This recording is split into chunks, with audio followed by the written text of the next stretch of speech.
لیکن میرا آج آنے کا یہاں مقصد لیڈرشپ، ایک آپ کو کوشش کر رہا ہوں کہ میں آپ میں سے لیڈرز پروڈیوس کروں۔ دیکھیں، قومیں لیڈرز رول ماڈل سے اس طرح قوم بنتی ہے۔ جو دنیا کے سب سے بڑے لیڈر تھے ہمارے نبی صلی اللہ علیہ وسلم، یاد رکھیں ان کو دیکھ کے لوگ لیڈر بن گئے۔ کوئی وہ پیریڈ سٹڈی کرے، ان کی دنیا سے پردہ کرنے کے بعد اتنے عظیم لوگ اتنے چھوٹے ٹائم میں کبھی نکلے ہی نہیں۔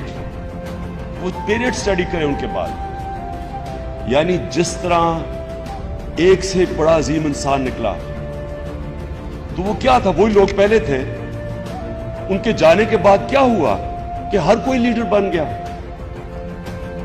حضرت بلال جو ایک غلام تھے، پہلے افریقن تھے جو مسلمان ہوئے، انہوں نے 2 کیمپینز لیڈ کی تھی۔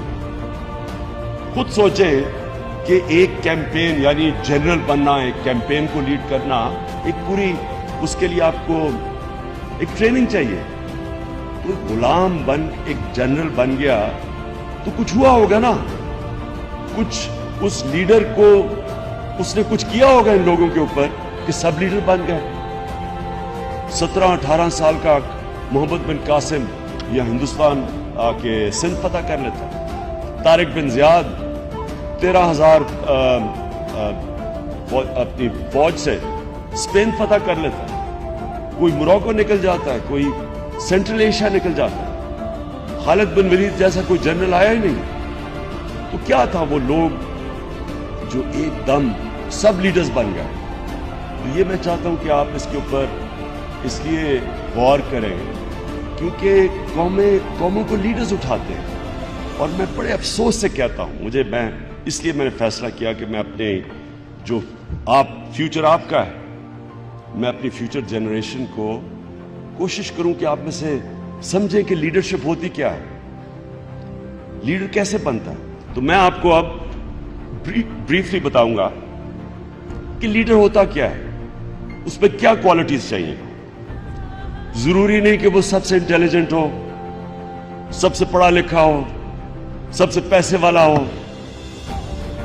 لیڈر وہ ہوتا ہے جس میں اب میں آپ کو کوالٹیز بتاؤں گا جو کہ لیڈر میں ہوتی ہے۔ دیکھیں، سب سے پہلے تو آپ کو سب کو یہ ایک چیز سمجھنی چاہیے کہ اللہ نے آپ کو اشرف المخلوقات بنایا ہے، آپ کو فرشتوں سے بھی اوپر بنایا ہے۔ مولانا رومی کہتا ہے کہ انسان جب اپنے نفس پہ اور میں پہ قابو پا جاتا ہے تو فرشتوں سے بھی اوپر چلا جاتا ہے، لیکن جب وہ اپنی میں کا غلام بن جاتا ہے وہ جانوروں سے بھی نیچے چلا جاتا ہے۔ قرآن کی آیت ہے کہ جب انسان گرتا ہے جانوروں سے بھی نیچے چلا جاتا ہے۔ جانور تو کھا کے پیٹ بھرتا ہے، اس کے بعد وہ اس کے سامنے شیر کے سامنے ہرن پھرتے رہے، اسے پرواہ نہیں ہوتی، کھا پیٹ بھرا ہوتا ہے اس کا۔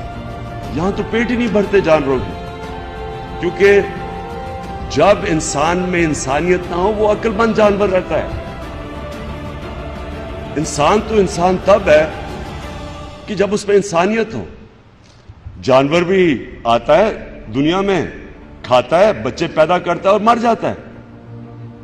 تو انسان تو تب ہے جب اس کو یہ فکر ہو کہ میں کسی کو جواب دے ہوں، میں اس کسی مقصد کے لیے اس دنیا میں آیا ہوں، نہیں تو وہ بھی کھا پی کے چلا جاتا ہے۔ اس لیے اپنا پہلے مقام سمجھیں۔ آپ کو اللہ نے جو پوٹینشل دیا ہے وہ فرشتوں کو نہیں دیا۔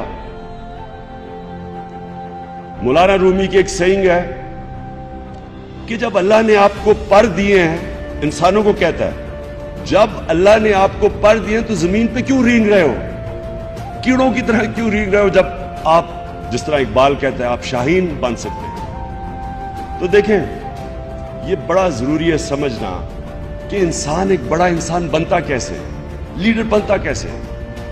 اور وہ سب سے بڑی چیز یہ ہوتی ہے کہ وہ ایک بڑا انسان بڑی سوچ رکھتا ہے۔ جتنی آپ کی بڑی خواب اتنا بڑا انسان۔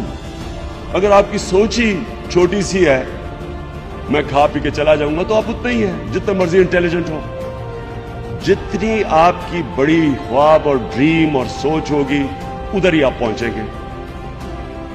اب جو ڈریم بڑی ہوتی ہے وہ ہمیشہ اس آدمی کی ہوتی ہے جو اپنی میں سے باہر نکلتا ہے, جو اپنا سوچتا ہے, جو میں پہ فیصلے کرتا ہے. کتنے دنیا میں پیسے والے لوگ آئے, اربوں پتی آئے ہیں, تاریخ کسی کو یاد کرتی ہے؟ کتنے لوگوں کو آپ جان کرتے ہیں؟ اس ملک میں کتنے اربوں پتی آئے چلے گئے؟ سوئٹزرلینڈ میں ان کے بینک مر گئے, ان کے پیسے ہی سوئٹزرلینڈ میں رہ گئے. کتنے آئے ہیں؟ کوئی دنیا میں یاد کرتا ہے کسی کو؟ کتنے پرائم منسٹر آئے ہیں؟ پرائم منسٹر میں کہیں ابھی دیکھتا ہوں کہ فنکشنز کے اندر بیچاروں کو پوچھتا کوئی نہیں, کونے میں بیٹھے ہوتے ہیں, کوئی پوچھتا نہیں ہے. کیونکہ پوچھتا تو اس کو ہے جس کو اللہ عزت دیتا ہے, اور اللہ تو اس کو عزت دیتا ہے جو اللہ کے لوگوں کے لیے کچھ کرتا ہے.